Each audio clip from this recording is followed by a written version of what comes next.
Assassin's Creed Unity is a massive game. I mean, this thing is huge. I've spent so much time just walking from one side of the city to the other, doing things on the way. Missions pop up, you can solve murders, the random assassin contracts that you get are not just go kill this person over here. There's actual story and characters to them. There's a lot to do. There is so much to do. If you're playing this game and you can't find something in it that you like, then you probably just shouldn't play Assassin's Creed, because this franchise is just not for you. This game, there's no end to what you can do. I've been playing the game since Tuesday, and I'm barely halfway, not even halfway through, not even a quarter of the way through, because every single time I go from one part of Paris to another, so many missions and other events show up that I'll get sidetracked and do on my own. It can be kind of overwhelming, just like Watch Dogs was kind of overwhelming. This is kind of the same thing. Also, just like Watch Dogs, it uses that same kind of cover feature, which I love. It makes sneaking around a lot easier. As for story, just like the title kind of hints at, and something I've been kind of expecting just from the title of Unity, this isn't so much Assassins versus Templar. It's kind of the Assassins and Templars in Paris are at this tentative truce. They're not so much working together, they're just not actively going after each other, but there's this other kind of third faction within them that they're kind of dealing with, so you and another Templar work together on a lot of the missions. That's all I'm going to say about it. You'll find out more as you play the game.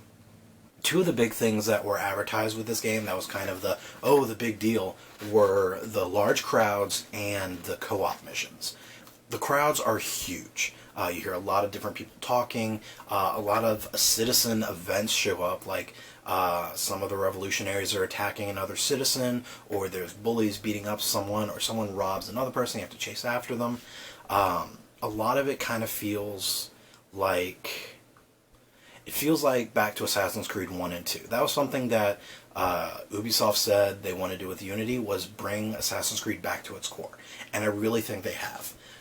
Back in Assassin's Creed 1, you would walk around and there would be a citizen in trouble, or there'd be, some other small event going on that would ultimately help you towards your assassin contract. Well, these are a little more random.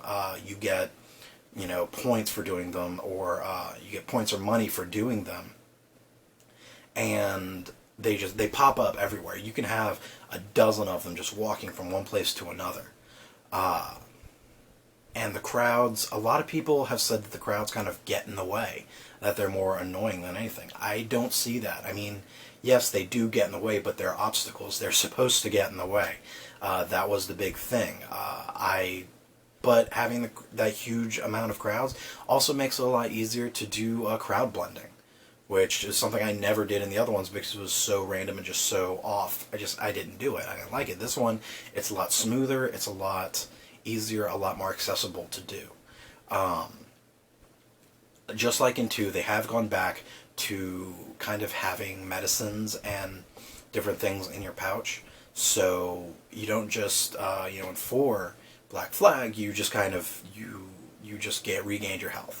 Where in this one, you have to have medicines, which I go through them a lot, because the combat, it's a little bit different. When I jumped into this game, my hands were on muscle memory of playing Assassin's Creed Black Flag.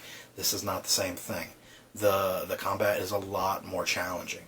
I said that Shadows of Mordor's combat was a lot like Assassin's Creed. Now I'm going to say that Assassin's Creed Unity is a lot similar to Shadows of Mordor. Which one came first? Shadows of Mordor came out first, but they may have been developing this combat system long before then. I don't know. It doesn't matter. If you've played both games, you probably understand what I'm saying. It's a lot more fluid. You definitely have to pay a lot more attention. You can't just sit there and, wait for someone to attack and hit. You have to actually be engaged in the fight. It's a lot more challenging. Another big thing, the co-op is also a big thing in there, and even I've played it a little bit. Someone who, I don't really like playing with other people, I like playing my own game my own way. But the co-op missions are actually pretty fun. They're just like the game. It's not, this other thing set aside like a dungeon. You're in the same areas, but it's kind of like a scenario, just in these different parts of Paris. Now, the ones I've played, me and the 3 other assassins were very disorganized. We weren't great assassins. We just kind of killed everyone and weren't that sneaky.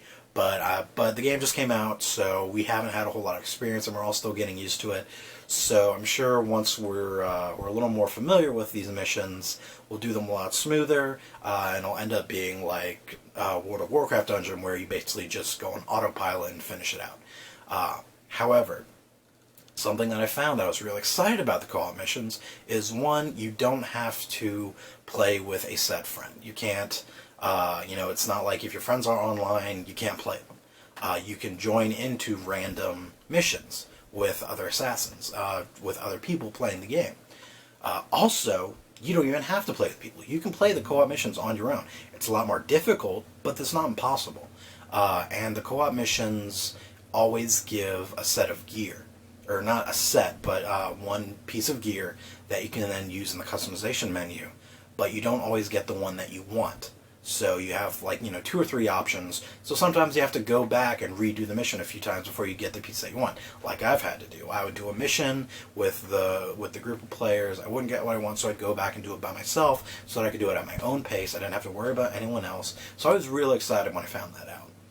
I think I've spent more time in the customization menu changing what I look like than I have actually playing the game. There are so many options, and all of them have their own little stats, and you can upgrade them. So if you like the look of a lower level item, you can kind of upgrade it to give that extra boost, so you're not kind of missing out on that. There's so many options, so many different ways to look.